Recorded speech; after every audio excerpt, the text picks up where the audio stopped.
Bertemu lagi dengan saya, Ilma Indra Sri Pratiwi, di mata kuliah Pengetahuan Bahan, Alat, dan Metode Memasak. Di video kali ini saya akan membahas mengenai bahan baku protein seafood khususnya dari moluska. Nah, materi pertemuan pada kali ini sebenarnya kita terdiri dari 5 video ya. Jadi jangan lupa untuk mengakses video-video sebelum ini, yaitu video bahan baku kelompok ikan, crustacea, dan kali ini video moluska, dan setelah ini ada 2 video lain yaitu bahan baku seafood lainnya, dan saya kasih bonus materi mengenai sushi dan sashimi. Nah, moluska, apa itu moluska? Moluska ini adalah sebenarnya kelompok hewan yang sebenarnya dia tulangnya itu di luar ya, di cangkang gitu. Jadi dia kelompok yang lunak ya. Jadi dia termasuk hewan tulang lunak begitu. Jadi salah satu moluska ini sebenarnya salah satu jenis seafood yang banyak dibudidayakan gitu ya. Yang masuk kelompok ini adalah jenis-jenis hewan itu seperti kima, remis, tiram, kerang laut, kerang, terus siput yang di darat ya, siput tanah juga masuk. Cumi-cumi itu masuk dan gurita juga masuk gitu ya. Banyak juga dibudidayakan di Eropa, salah satunya ini escargot, dan ternyata konsumsi escargot Eropa juga masih disuplai dari Indonesia gitu. Indonesia juga ternyata mengekspor jenis escargot ini gitu.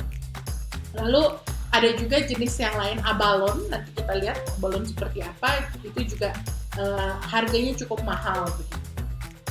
Nah, ini jenis-jenis moluska yang dimakan. Jadi moluska itu terbagi menjadi 2 kelompok ya. Pertama adalah yang bercangkang sama yang tidak bercangkang.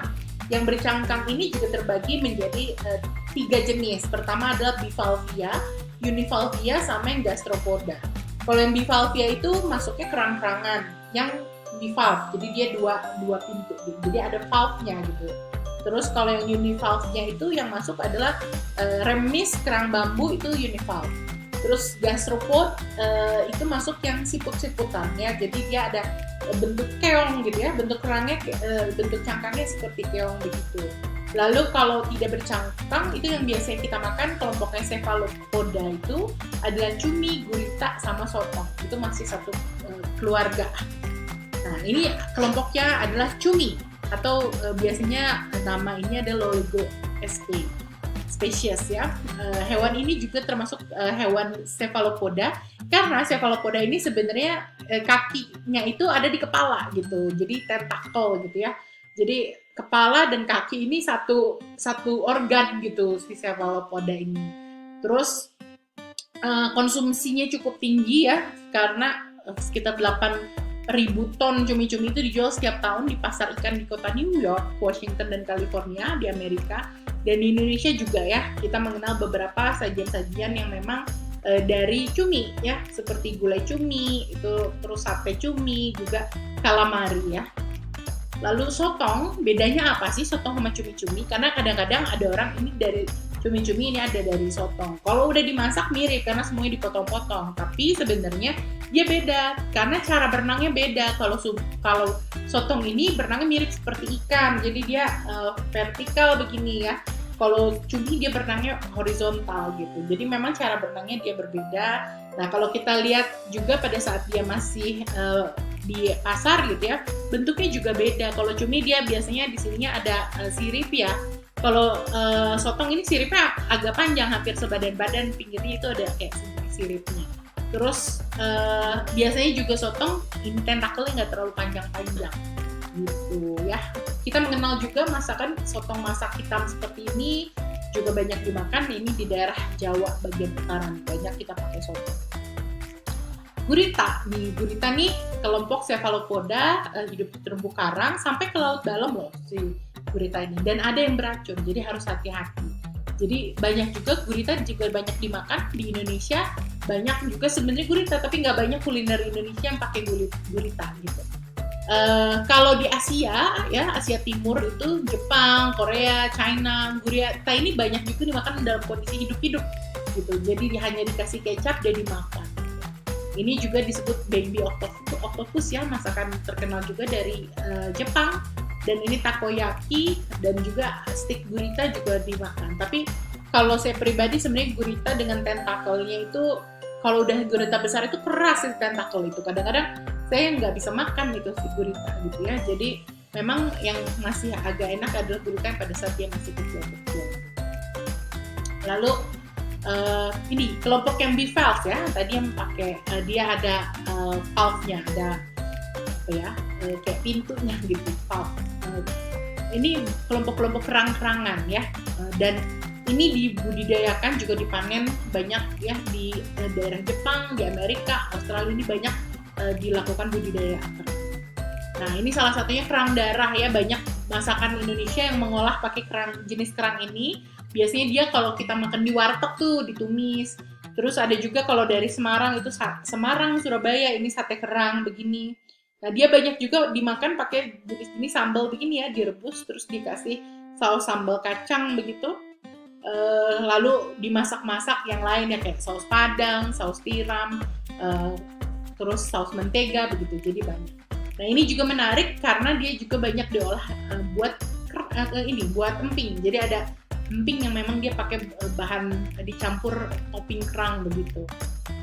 Nah ini kerang hijau, ini juga banyak dibudidayakan di pantai utara Jawa. Seperti ini ya, dagingnya kemerahan juga, banyak juga dimasak saus padang begitu, atau dibakar bumbu Bali biasanya. Nah kerang bulu ini juga mirip kayak kerang darah, tapi dia berbulu, bedanya ya ada berbulunya, terus biasanya juga di sop, ditumis gitu, hampir sama lah gitu. Lalu ini kerang bambu atau lorjuk gitu, ini banyak dipakai dagingnya ya, biasanya dimasak lah kayak gitu, saus padang begitu, hampir sama juga. Ini kerang simping, kalau saya paling suka rasa jenis-jenis kerang scallop begini, jadi kerang simping ya, banyak. Terus selain dagingnya dimakan, si ininya juga dia bisa jadi kerajinan gitu, jadi ini. Scallops ya, atau simping ya, scallops sih sebenarnya kalau ini beda. Karena apa bedanya ini ya, bentuk kerangnya beda dia. Ada kalau scallops dia ada teksturnya begitu. Dia besarnya hampir sama, dagingnya lebih tebal begini. Ya, jadi ada tipe-tipenya juga, ada yang king scallop seperti ini dia kayak ada jantungnya gitu, warna oranye gitu lah. Terus biasanya scallops masaknya juga cepat ya, karena dia cepat hangus gitu. Dan bisa jadi pasta, bisa juga bagian daripada sup gitu. Jadi dia jenis protein yang memang disimpan dan tidak terlalu banyak, biasanya menjadi topping karena bentuknya menarik, rasanya juga enak, harganya mahal. Kerang kepah atau kerang tahu biasanya ditumis-tumis ya masakannya. Rasa kerangnya cukup standar, nggak terlalu amis rasa kerangnya ya. Nah, kerang batik ini juga lucu sih menurut saya. Kerang batik ini kecil-kecil, nggak terlalu besar, tapi menarik gitu. Jadi ini biasanya dimasak saus tiram begitu, ditumis-tumis juga. Kerang susu, nah ini kerang susu ini biasanya juga dimasak buat jadi clam chowder ya, jenis-jenis kerang ini gitu. Jadi dimasak bersama sup, krim, dan ditaburi bacon biasanya, pakai kentang gitu, dan kerangnya dimasukin ke dalam supnya ini. Lalu remis ya atau kijing itu kecil-kecil dia jenisnya, masuk ke dalam kerang-kerangan juga kecil-kecil, dan bedanya apa? Ini kupang, ini lebih kecil lagi daripada remis gitu. Ini kita mengenal kuliner daripada Surabaya, salah satunya lontong kupang ini, karena kupang ini banyak ada di Selat Madura gitu ya, jadi banyak. Biasanya disajikan bersama sate kerang juga. Kijing atau disebutnya kerang air tawar, dibudidayakannya di air tawar. Rasanya mirip dengan kerang hijau, mirip lah, dia nggak terlalu jauh karena jenisnya mirip gitu. Bentuknya pipih lonjong dan biasanya relatif agak lebih besar-besar daripada kerang hijau dia kalau di pasar. Gitu. Nah ini oyster, ini salah satu makanan yang banyak disukai dan biasanya dimakan mentah. Gitu. Kita lihat oyster ini banyak dimakan mentah, hanya dikasih lemon saja begitu. Nah ini kerang kima. Nah ini juga ada beberapa daerah di Indonesia yang masih makan daging kima ini. Tapi sebenarnya ini salah satu hewan yang masuk dilindungi karena dia jarang ada gitu ya di laut itu. Jadi dan cantik sekali ini kima. Dia kalau hidup dia bergerak-gerak begitu. Jadi sayang sekali kalau dia hanya menjadi makanan. Dan kalaupun dia jadi makanan itu kurang cantik sebenarnya, karena dia besar sekali, jadi dia dipotong-potong gitu, jadi jarang menjadi unik gitu. Jadi, tapi saya pernah makan ini waktu saya di Kalimantan ya, coba makan ini di Derawan, ini makan kima gitu. Tapi ya saya semakin kesini makin tahu, jadi nanti kalau rekan-rekan ini jarang ada di restoran gitu ya, tapi masyarakat lokal banyak mengolah ini juga. Abalone, nah ini abalone atau ada beberapa jenis ya, dan banyak abalone ini di New Zealand, Australia, banyak dia menghasilkan abalone gitu. Salah satu yang dibudidayakan. Nah, terus ini juga jenis kerang yang dimakan pada saat Imlek atau perayaan-perayaan. Bentuknya dia sebenarnya hanya ada cangkang itu hanya di atasnya aja gitu, bawahnya tuh kayak daging semua sebenarnya gitu, seperti inilah si abalone. Lalu ini conch ya, conch ini siput tapi yang besar, dan kalau bentuknya lucu sekali karena dia besar gitu. Kalau kita biasanya ada di pinggir pantai, nah ada si conch ini gitu. Nah dia ada kayak kalau siput laut buat jalan tuh dia pakai ada kayak sejenis kayak tangannya itu kayak apa ya, hook gitu, kayak hook bentuknya, dia bergeraknya begitu gitu. Jadi dia kayak mencangkul gerak seperti itu. Jadi sebenarnya ini nggak dimakan karena keras gitu di ujungnya ini gitu. Jadi ini biasanya dibuang, nggak dimakan. Biasanya dia jadi salad atau jadi bagian, dan cantik sekali ya kalau buat plating ya si conch ini memang. Nah, ini siput laut. Nah ini saya pernah makan gonggong ini dari daerah Batam, Tanjung Pinang gitu. Jadi Kepulauan Riau lah penghasil siput laut gonggong ini. Terus ini ada siput mata lembu, terus siput hisap saya juga nyobain ini di daerah Kepulauan Riau, dan keong macan. Jadi ini jenis siput-siput yang dimakan. Biasanya keong macan, kalau siput hisap dia masak seperti gulai begitu. Keong macan dia juga banyak dimasak seperti ini, seperti tumis-tumis kayak saus padang begitu. Nah ini siput darat ya. Escargot ini termasuk golongan siput darat yang kita sebut bekicot. Nah termasuk siput darat lain adalah tutut ya, banyak kita temukan makanan. Nah kalau di Indonesia bekicotnya beda jenis, jadi hati-hati. Tapi ada orang yang memakan ya. Jadi saya sendiri juga belum pernah mencoba bekicot darat di Indonesia. Saya escargot pernah, tapi kalau ini belum pernah.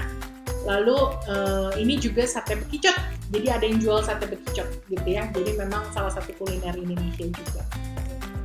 Nah, sekian materi kali ini, cukup singkat tapi padat, dan semoga bisa memberikan referensi yang cukup banyak ya berkaitan dengan jenis-jenis hewan moluska begitu. Masih ada 2 video lagi, jangan lupa untuk mengaksesnya ya.